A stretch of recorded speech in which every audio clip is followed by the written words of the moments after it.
የሚገኘው እንግዲህ በአዲስ አበባ የካ ሚካኤል ነው።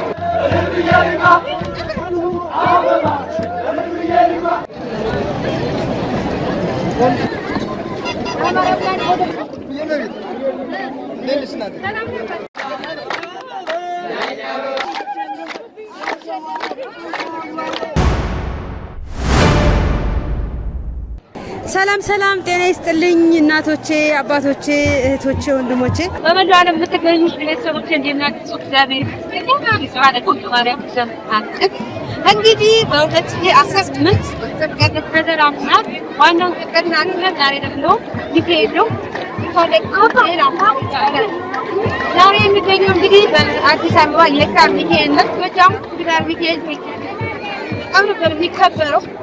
ነገር ግን ፈተና በመሆኑ ባለመሄድ ይቅር ብልኝ እዚሁ እያከበርን እንገኛለን። ለማንኛውም ከነ ልጆቻችን ቤተሰቦቼ እኛም በሱ ነው መተን ብሎ የምናከብረው የጋራም ነበር። ያው መልካም ነው እግዚአብሔር ሁላችሁ ሆነ ረድ ያብቃችሁ። እነዚህ ተሱ ማአድ ነው በጣም ደስ ይላል። ስለዚህ እኔ የዛሬ ዓመት በስመ ያከበር በጋናችን ግን ያለው ድባቡን እናሳያችኋለን። እስከ መጨረሻው ድረስ ተከታተሉ። ሀሳብ አስተያየታችሁን በኮሜንት ጻፉልኝ። ስለ ምርቃታችሁ፣ ስለ መልካም አስተያየታችሁ፣ ስለ ሁሉ ነገር አመሰግናለሁ ወገኖች። ሀገራችን ኢትዮጵያ ሰላም ያድርግልን። አብረን እንቆያለን።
እንግዲህ ውድ ቤተሰቦች በዓሉን አክብረን አሁን ወደ የመጣንበት ልንሄድ ነው።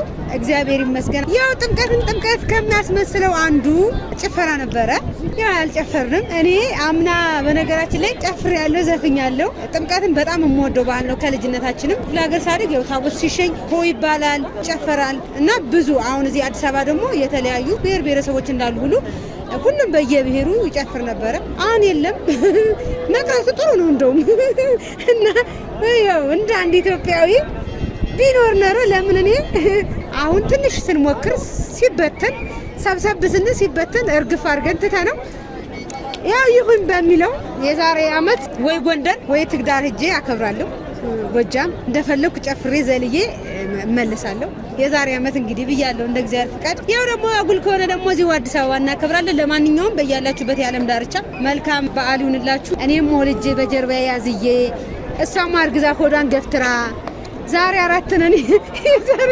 የዛሬ አመት ደግሞ 6 እያለ ትውልድ እንዲቀጥል እንመጣለን ማለት ነው። እንግዲህ ሁላችሁም በጸሎት አስቡኝ። አሁን በዚህ ጊዜ እንግዲህ ያው ይቅርታ የምንጠያየቅበት ምክንያቱም ብዙ ወተን የማንገባበት ሰዓት ስለሆነ ቂም፣ ተንኮል፣ ክፋት አያስፈልግምና ታቦታችንን ለማስገባት ወይም ለማንገስ አንድ እንደሆን ሁሉ በሰፈራችንም በመንደራችንም በአካባቢያችንም በሁሉም ቦታ አንድ ያድርገን እግዚአብሔር። ስለሰጣችሁኝ ሀሳብ አስተያየት እንግዲህ ደግሞ በጣም አመሰግናለሁ። ቅዱስ ሚካኤል ልጄ የተወለደበት ቀን ነው። ግንቦት ሚካኤል የተወለደው ከስንት ፈተና ያወጣኝ ያሳደገኝ መልአክ ነው ቅዱስ ሚካኤል። ሁላችንም ከፈተና ከጭንቀት ከሀሳብ ከትካዜ ያውጣ። ሙሉ ኢትዮጵያውያን የሙዬ ቤተሰቦች እንኳን ለጥምቀት በድጋሜ አደረሰን አደረሳችሁ። በያላችሁበት ሰላም፣ ጤና፣ ፍቅር፣ አንድነት ያድርግልን። ለዛሬ አመት ያድርሰን። ቻው፣ ደህና ሁኑ። ቀጣይ አመት እንገናኝ። ጥምቀት እስካሁን አብራችሁ ስለነበራችሁ እናመሰግናለን። ቀጣይ አመት ሰው ይበላል። እኔ ለራሴ በጸሎታችሁ አስቡኝ እንዳረሰኝ። ባለፈው በለቀቁት ቪዲዮም በጣም ሁሉም ወገኖቼ የሰው ልጅ በሙሉ ነው በጸሎት በቃ ያው ሁሉ ኮሜንት የጻፋችሁልኝ እግዚአብሔር ያክብርልኝ። በጣም አመሰግናለሁ። ያው እግዚአብሔር አምላክ እንግዲህ ወልጄ ይሄው ለልጆች እናትኛ ጎርደድ ለማለት ያብቃኝ። ለማንኛውም ውድ ቤተሰቦች የኢትዮጵያ ሰላምሽ ይብዛ፣ ጠላትሽ ይውደም፣ ዘረኝነት ይጥፋ፣ ኢትዮጵያዊነት ይለምልም፣ ሀገሬ ከፍ በይልኝ። ቻው።